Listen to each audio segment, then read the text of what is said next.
Hello, everyone, and welcome to today's NAA iSeries webinar. I'm Curtis Kitchen, the Director of Communications for the National Auctioneers Association, and I would like to thank you for joining us for today's newest iSeries installment. iSeries is a free informational webinar series produced by the NAA in order to share auction industry knowledge and insight with NAA members and the general public. We are excited to present today's topic on what USPAP means and how to use it, but before we do, we want to share more with you about NAA. Headquartered in Overland Park, Kansas, NAA is the world's largest association dedicated to auction professionals and represents the interest of thousands of auction professionals in the United States and across the world. NAA is dedicated to providing educational programming and resources to help members advance themselves professionally. The NAA's mission is to provide critical resources to auction professionals that will enhance their skills and successes, and its vision is that NAA members are the preferred auction professionals used in the marketplace. Among resources provided is the iSeries, and today's session will be presented by Rich Schur. Rich is a recognized leader in the auction industry. He is the Chief Operating Officer and Lead Auctioneer and Employing Broker for the Schur Success Group based in Monument, Colorado. He graduated from the Worldwide College of Auctioneering in 2005, is the 2006 Colorado Rookie Champion Auctioneer, and is the 2010 Colorado State Champion Auctioneer. Rich is a staff instructor for the National Auctioneers Association, teaching designation courses, workshops, and seminars at both state and national conferences.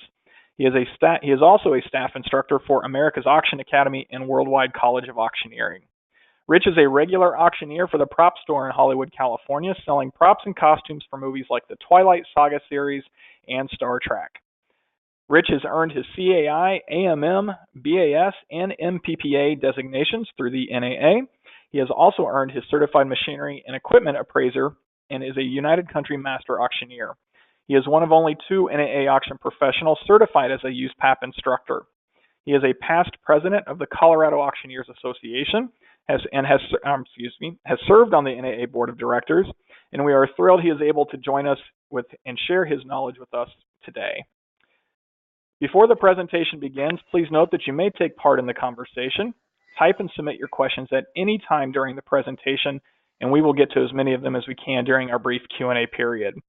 After that, we will also ask you to please take part in a very short 3-question poll as well. With that, Rich, thank you for joining us today, and welcome. Thank you. I appreciate it. I'm looking forward to giving everybody a little fun here with USPAP, and I tend to think fun is probably not the right word, but hey, I want to start on a positive note. So let's talk about USPAP before I get into the details. Those of you who need USPAP training as part of your continuing ed, this will count towards your NAA continuing education. However, this does not count towards your 7-hour refresher or your 15-hour full service USPAP training. So let me get into some details here. Start with, we passed that up. USPAP is defined as the Uniform Standards of Professional Appraisal Practice. And that's important because those words have meaning and they were selected for a reason. So let's get into the discussion here.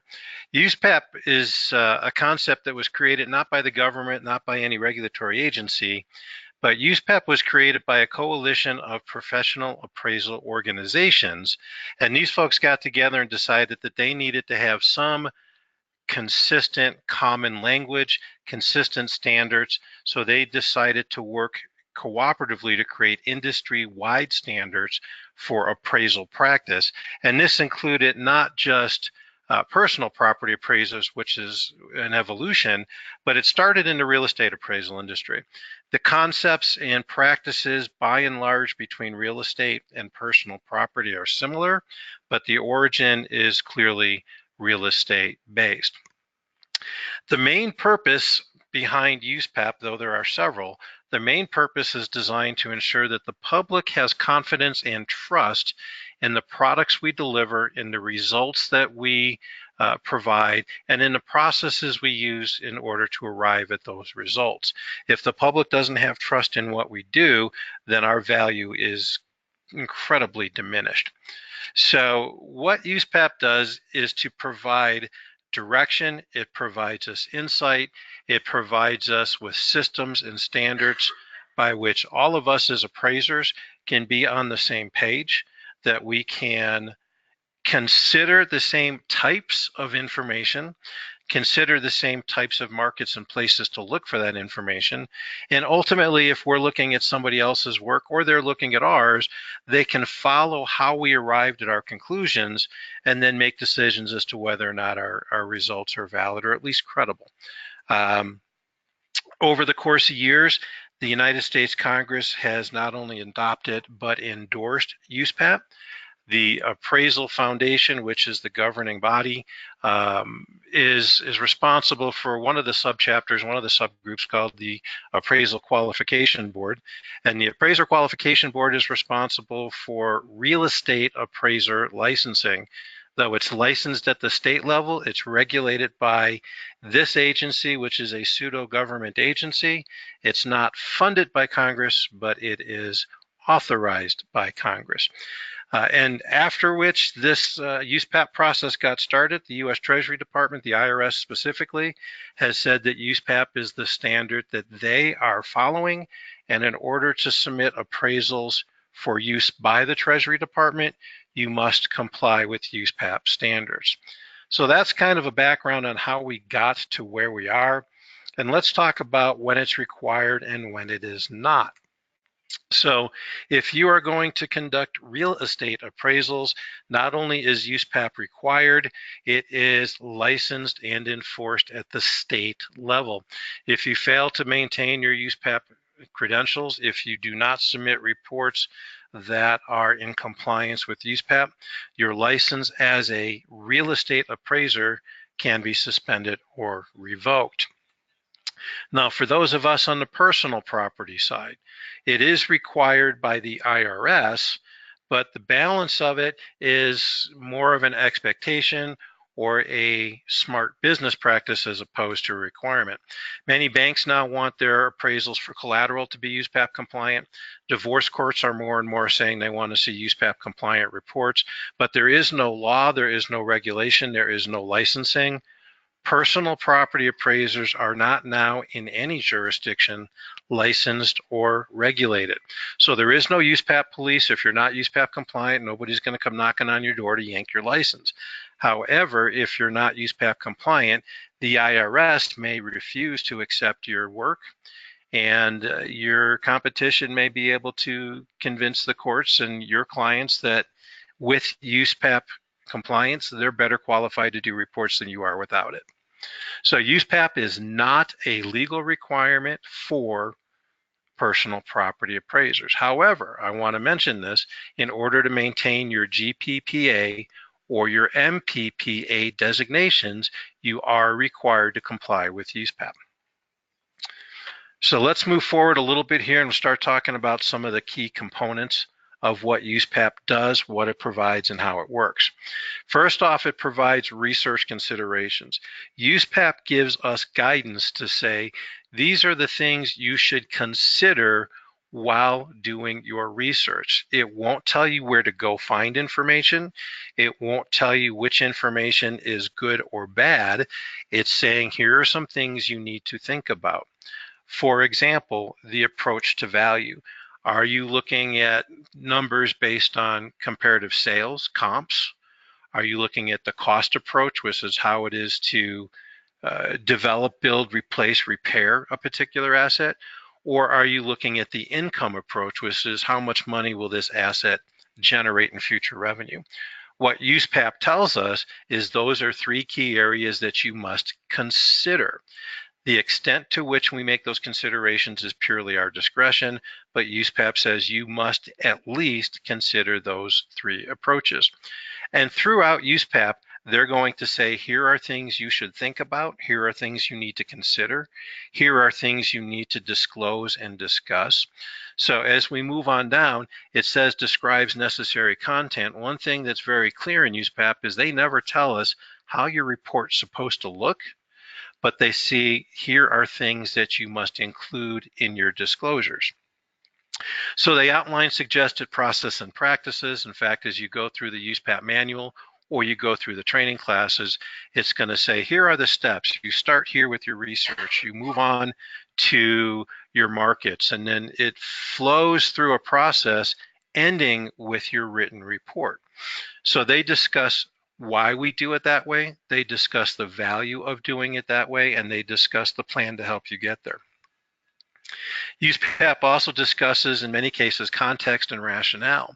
Though the standards themselves are relatively short, the USPAP manual provides frequently asked questions. It provides advisory opinions. So they're giving us tons of background information as to why they reached the conclusions they did, why the standards are set the way they are, and how we as appraisers can apply them in different circumstances. So the USPAP manual itself ends up becoming quite a resource for us as we're developing our products. One thing USPAP is very clear on, again, is they want to make sure the public is not misled, that we provide credible and reliable results. So USPAP discusses for us disclosures and certifications. And disclosures would include things such as limiting conditions. I wasn't able to see the signature on a painting because it was framed and matted, and I wasn't able to remove the frame and matting to examine the signature. What USPAP is saying is that you need to inform your reader of all these different things so that they understand clearly why you reached the decision you reached. Certifications will include things such as, I have no bias, I have no vested interest, I did this investigation independently of others. USPAP provides for us a list of things that we need to tell our readers so that they understand A, where the information came from, B, why we reached the conclusions we did, and C, why they should trust the conclusions we made. One of the keys in the appraisal business, whether we're looking at personal property or whether we're looking at real estate, is that USPAP helps us provide this platform so that we can be independent, objective, and impartial. If the public is going to have faith in our results, they need to know that we're not being influenced either directly or indirectly, that our results are based on research and experience as opposed to I have preference for one side of this occasion or the other. And they need to be impartial. I don't care who gave me the contract. I don't care who benefits or doesn't benefit from this final result. The final result of my investigation, of my research, is this number based on these facts and based on this information that I provided research for. So USPAP provides all of these things, research considerations, helps us identify the content we're supposed to include. It helps us understand the process from start to finish. It helps provide information to us as appraisers as to the why of what we're doing. It helps us disclose to our readers what they need to know, and it helps ensure credible results and public trust by remaining independent, objective, and impartial. So there are some key elements to the USPAP book, to the manual. Ethics is, of course, important in all aspects of our business, but the section spells out things that we must do or must not do in order to remain ethical. There is a section on competency, and when we say competency, that means the skills and ability necessary to provide credible results at the end of your assignment. And this is something we go over well during the classes. You don't necessarily need to have the complete competency when you begin an assignment, but you have to at the end of the assignment. For example, somebody asks you to provide an appraisal on a piece of equipment that you're somewhat familiar with, but not directly have any experience with. What USPAP says is that's fine to accept that assignment as long as we disclose that lack of competency and we learn what we need to know during our work to provide credible, reliable results. Competency talks about our ability to deliver competent results. There is a management section that talks about how we're supposed to deal with our customers, deal with the process. There is a records keeping section that is very clear on what records need to be kept, where they need to be kept, how they need to be kept, and for how long they need to be kept. Access, for example, if you work for another appraiser and you are an employee, USPAP will give you some guidance on how those records can be accessed if you two are no longer working together.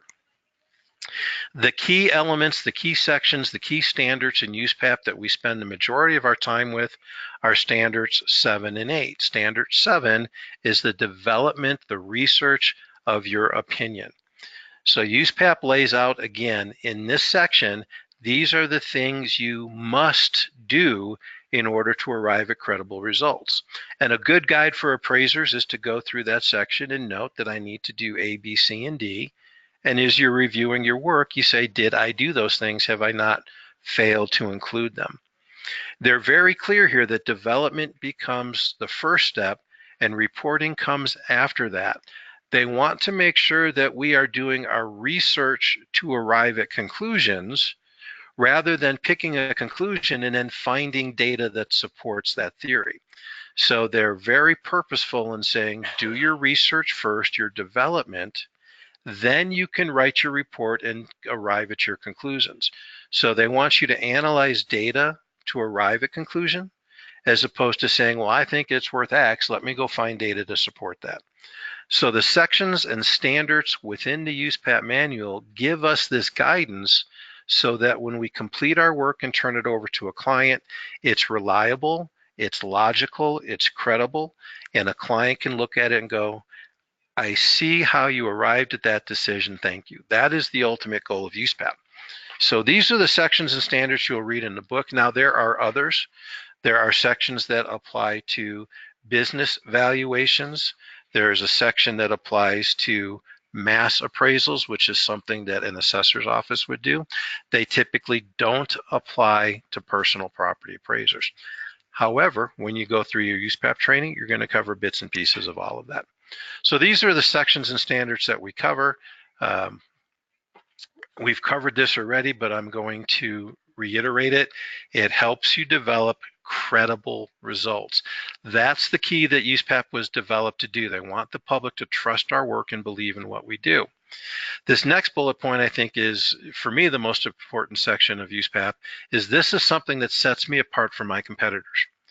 When I go after business and I can say, not only am I USPAP compliant, I understand it, I've attended the training, my reports fit the standards, I have a better chance of landing that business than a competitor or another appraiser that doesn't use USPAP, or even worse, doesn't even know what USPAP is. Being USPAP compliant also gives us some opportunities in many cases to be a consultant to our clients, which is something you can charge a fee for, of course. You might be able to appear as an expert witness rather than testifying per se on the content of your appraisals. You might become an expert witness on valuation process and understanding how your lawyers can work with that. You are now able to provide additional services to your clients, which in theory will lead to an expanded client base. The more services you can offer, the more competent your services, the better chance you will have of landing new business. So when I look at USPAP, and honestly, folks, the first time I looked at USPAP, I dreaded it. The more I've learned to use it, understand it, and apply it, it has become an extremely powerful tool, not only for me to write good reports, but to turn those good reports into new business opportunities. So USPAP is not something to fear, it is something to embrace. So let's talk about some of the frequently asked questions I get, and then when I wrap up here, folks, if you have other questions, I'm happy to answer them. But number one, does the NAA require USPAP? It's a loaded question. The answer is yes, but only if you're going to obtain or maintain either of our two appraisal designations. The GPPA, which is our Graduate Personal Property Appraiser, that's our entry-level designation, and the second is the MPPA, or the Master Personal Property Appraiser. We expect you to be compliant with USPAP in order to maintain those designations. Now, we're not reviewing your reports, we're not knocking on your door, we're not conducting audits, we're going to take you at your word that you are providing USPAP compliant reports, but we will want to see evidence that you've attained the training when it's required. Must you first take the GPPA course?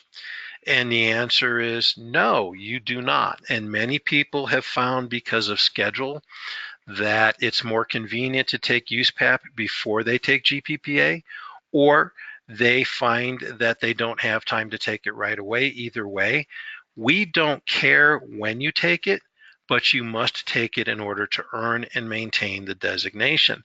The USPAP class is taught the first time immediately after we complete the GPPA. And I know Curtis will probably talk about Designation Academy in a minute, but when we offer GPPA in Las Vegas, if you stay 2 additional days, you can knock out the USPAP class, the 15-hour, and you're good to go. So must you take it before you take it, GPPA, or take it in any particular order? No, but you do need to take both during the designation. Do you need the 15-hour course every year? And people fear the 15 because there is a written exam that's a must pass.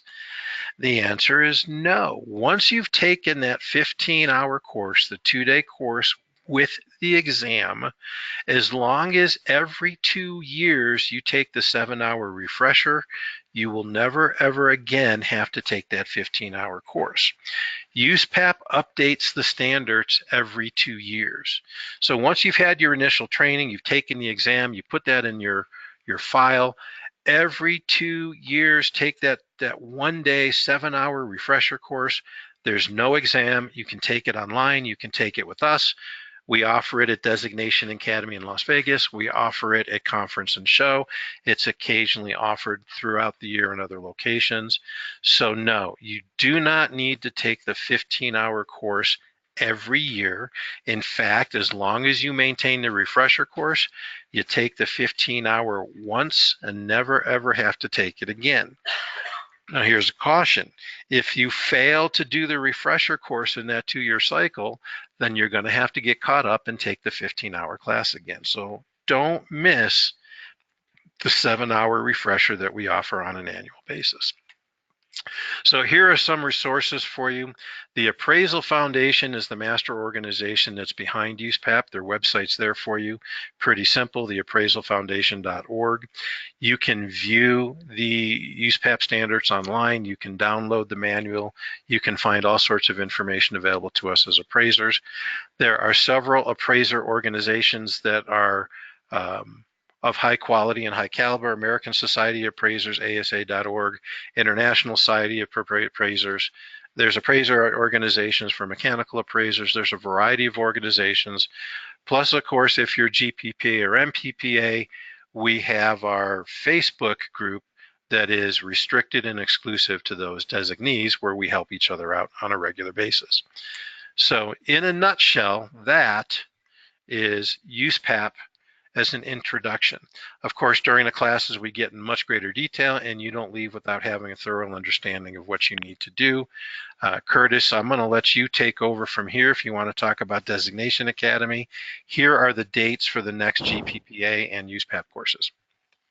Perfect. Thank you, Rich. We will get into that information here in just a minute. We have some other things we need to get to first, including the Q&A session. So we will now open the floor to our iSeries attendees who may have questions. If you have not done so already, you can submit your question, and we will do our best to get to as many of them as we can here in the next minute or two. First question, Rich, just came in from our audience. If I am a certified real estate appraiser who is USPAP compliant, can I also say that I am USPAP compliant in personal property?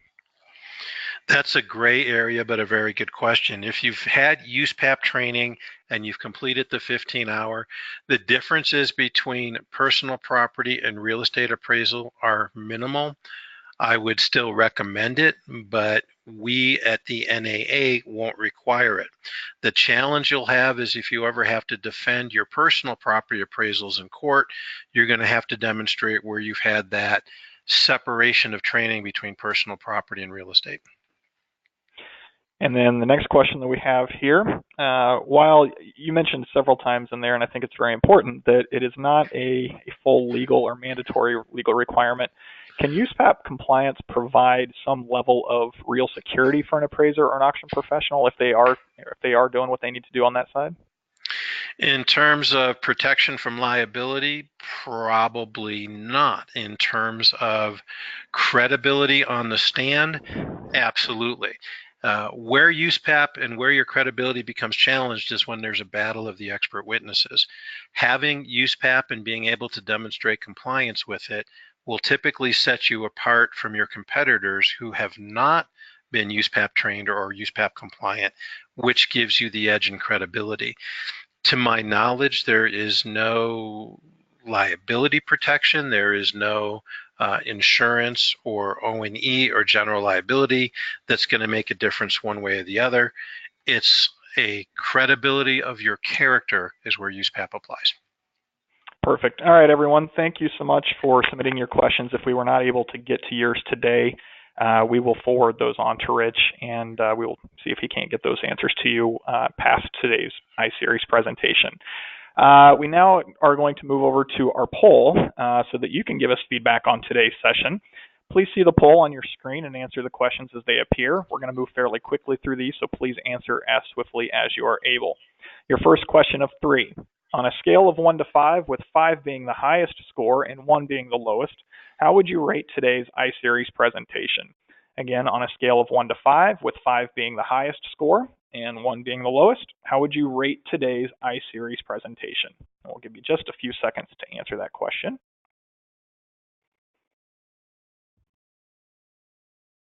Okay, and the second question in today's poll, my experience with appraisals is very advanced, somewhat advanced, intermediate, intermediate beginner, or beginner.